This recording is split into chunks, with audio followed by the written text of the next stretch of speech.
რატომ არ ჩამოდიხართ და რატომ არ აგრძელებთ ცხოვრებას საქართველოში? კითხვა დასვა დომი მიდიმ.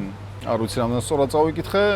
პასუხობთ, რატომ არ ჩამოვდივართ საქართველოში და რატომ არ ვაგრძელებთ მან ცხოვრებას. პირველი, გვიყვარს მოგზაურობა, მეორე, გვაქვს ონლაინ ბიზნესი, რაც იმას ნიშნავს, რომ არ ველოდებით უფროსისგან მითითებებს და შეგვიძლია მაშინ წავიდეთ ქვეყნიდან, როცა გვექნება ამის საშუალება, არა მხოლოდ საქართველოსთან, არამედ ტაილანდიდან, ბალიდან, დუბაიდან ნიშნულობა არ აქვს, ცხოვრება ერთი გვაქვს და გვინდა რაც შეიძლება მეტი ქვეყანა ვნახოთ და მხოლოდ საქართველოში ყოფნით და მუდმივად საქართველოში დაბრუნებით ცოტა ქვეყნის ნახვას მოვასწრებთ.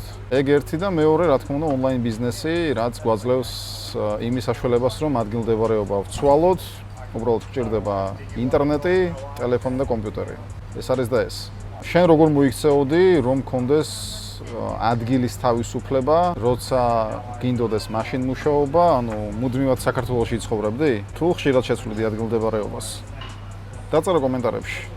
აქ სამშობლოს სიყვარული არაფერ შუაშია. აქ არის დედამიწის სიყვარული ზოგადად, რომ გინდა დედამიწის მეტი ტერიტორია ნახო. მარტივია.